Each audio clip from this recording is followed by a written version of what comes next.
What's the criminal psychology of genius IQ murderers, and why do they almost always get caught? And how did police catch the highest IQ murderers in American history? Recently, we've been hearing a lot about criminals who were supposedly smart with high IQs and those in PhD programs who seem to think they can get away with it. But who are the smartest murderers in American history, and how did they get caught by police who typically have average intelligence? As you may know, IQ, or intelligence quotient, measures reasoning ability and gauges how well someone uses logic and information to make predictions and answer questions. A high IQ does not tell everything about someone or whether they'll make smart life choices. Clearly, since committing murder is a really stupid thing to do, and people with high IQs sometimes commit murder, but usually think they're too smart to get caught. Here's the IQ range categories. For example, the highest IQ ever recorded was 263. Albert Einstein's was estimated to be 160 to 180. This child prodigy is 170. Forrest Gump was 75. He's gonna have to go to special school. There must be something can be done. And police on average are 98.2. Theoretically, and all else equal, a high IQ should give a murderer an advantage in getting away with it. However, time after time, they get nabbed quite easily by police. Now meet Nathan Leopold, IQ 210, and Richard Loeb, IQ 160. They are supposedly the smartest murderers in American history. But despite their genius IQs, they get nabbed by police quite easily. This is the story of how that happened. Back in 1924, Nathan was a 19-year-old who came from a very well-off family in Chicago worth $4 million. $66 million in today's money. He was a child prodigy, speaking his first words at 4 months, then went on to speak 15 languages and spoke 5 fluently. By 18 years old, he already finished college and was about to attend Harvard Law School. Richard was 18 years old, who also came from a well-off family. His father was vice president at Sears Roebuck, which was basically like Amazon for the time, and his family was worth $10 million, $165 million in today's money. Richard graduated from high school when he was just 14 years old and became the youngest graduate from the University of Michigan at just 17 years old, and became a student at the University of Chicago Law School. He liked reading history and detective novels. Growing up, Nathan and Richard knew of each other in their affluent Chicago suburb of Kenwood, but their relationship flourished when they reconnected at the University of Chicago, sharing in their mutual interest of crime. They became fascinated of the concept of what was called supermen at the time. Yes, a very 1920s egotistical concept where certain men with superior intellects and status thought of themselves to be above the law and above any rules that bound unimportant average people. So those people thought that society's rules and ethics don't apply to them. Nathan wrote to Richard, a superman, superior qualities inherent in him,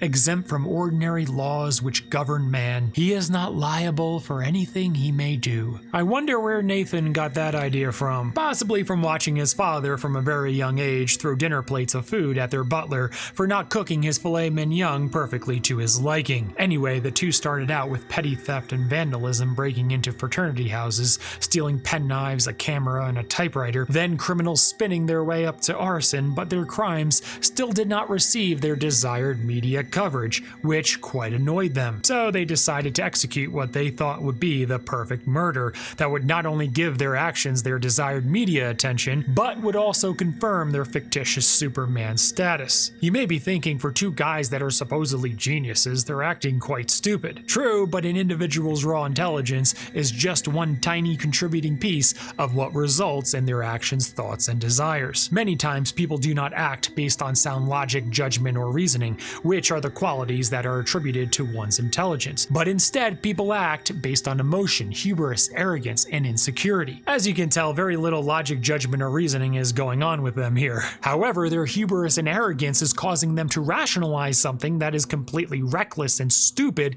based completely on emotion and insecurity, which they're dangerously masking those emotional desires with their intellect. In other words, they think they're being smart because they know they're intelligent, but they're actually being stupid because they aren't using their intellect at all. For 7 months, they put their sick brains together to devise a plan to commit the perfect murder. They finally settled on kidnapping and killing and making a ransom demand. Obviously, they didn't need the money, but for them, it was the sick thrill of it to prove their Superman status by getting the money and also to obfuscate the nature and motive of the crime. These brainiacs thought they had it all figured out, out. They would use the typewriter they stole from the fraternity house to write the ransom note, and bought an ice chisel from the store to use as the murder weapon. Now they just had to find a victim. After a lengthy search for an adolescent that they could easily overpower, they decided on their 14-year-old neighbor, Bobby Franks, who was also Richard's second cousin, occasionally played tennis at Richard's house, and was the son of a wealthy Chicago watch manufacturer. On May 21st, 1924, they rented a gray sedan under the name Morton D. Ballard and offered Bobby Franks a ride home from school. Bobby initially refused, but Richard coerced him to get into the car to discuss his tennis racket. Bobby finally relented. It's believed that Nathan was driving while Richard sat in the back seat with Bobby in the front passenger seat, and Richard surprise attacked Bobby by striking him several times in the head with the ice chisel. They drove to the predetermined dump site at Wolf Lake in Hammond, Indiana, 25 miles south of Chicago. They removed his clothes, poured acid on him to disguise his identity, and stuffed him in a drainage pipe. When Nathan and Richard returned home, word was already spreading that Bobby was missing. So Nathan quickly called Bobby's mother, identifying himself as George Johnson, claiming that Bobby was kidnapped and instructions for delivering the ransom payment will soon follow. They sent this typed ransom letter in the mail. They cleaned the rental car from all the bloodstains, returned the rental car, burned their clothing, and spent the evening playing cards. That night, Nathan oddly could not find his eyeglasses, but assumed he misplaced them somewhere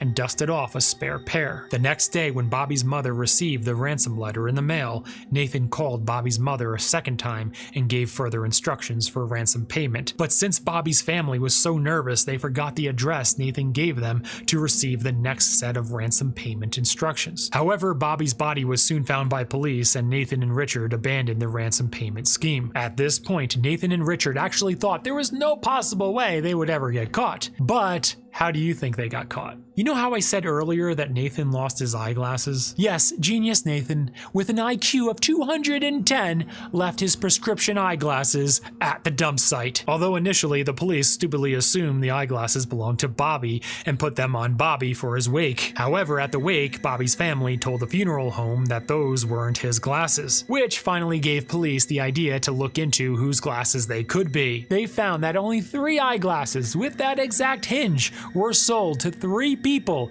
in the Chicago area: an old lady, a man who was out of the country during the crime, and Nathan Leopold. That was all they needed to start questioning Nathan and search his bedroom, which led to them finding a love note between Nathan and Richard. Also, since Nathan's bogus alibi for the night involved Richard, this allowed police to simultaneously question Richard. They worked each suspect by using their interrogations against each other. When police get at least one suspect to think that their friend is blaming it all on them, that's when they all start confessing because they don't want to take all the blame for the crime. This is one of the reasons why police interrogate suspects independently and usually want the suspect to know they are interrogating either a possible accomplice or those who are close to them. All it took was just one tiny mistake, like forgetting something at the crime scene, which unraveled it all for them, connecting the handwriting on the ransom envelope to Nathan and the stolen typewriter they used to write the ransom note to both Nathan and Richard. When they knew they were caught, Nathan and Richard seemed quite proud of their crime and showed no remorse as they took police step by step through what they did and how they did it. You may have noticed when a criminal knows they're caught, many times they enjoy detailing to police how they did it. But what's the criminal psychology of why they do that? First, they could be trying to escape the stressful interrogation situation with police,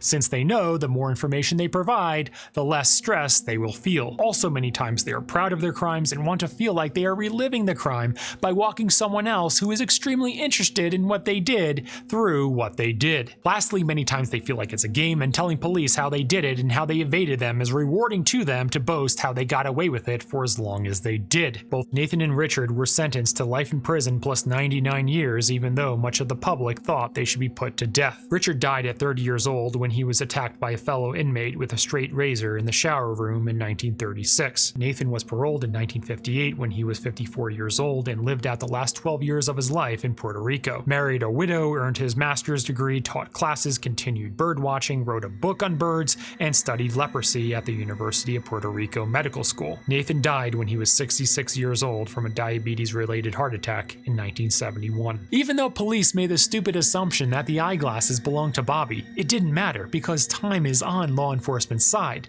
while the opposite is true for the murderer. The murderer must think of everything quickly as it's happening in the moment, not making any mistakes in handling the inevitable unforeseen circumstances as they occur, while also feeling the immense physiological and psychological pressures to get it all done as quickly and as perfectly as possible. On the other hand, police have as long as they need to work through the case, and it doesn't matter if they make mistakes along the way as long as they eventually get it right. Especially now with DNA, advanced forensics, cameras literally everywhere, and the power of using social media to crowdsource to find any information law enforcement is looking for, all of that has drastically changed the investigative process, where law enforcement may not get them today, tomorrow, or next week, but they usually will get them. Now in the comments, why do you think or don't think they would have gotten away with it, especially back then, if their victim was poor instead of rich? Let everyone know in the comments below. Subscribe for more.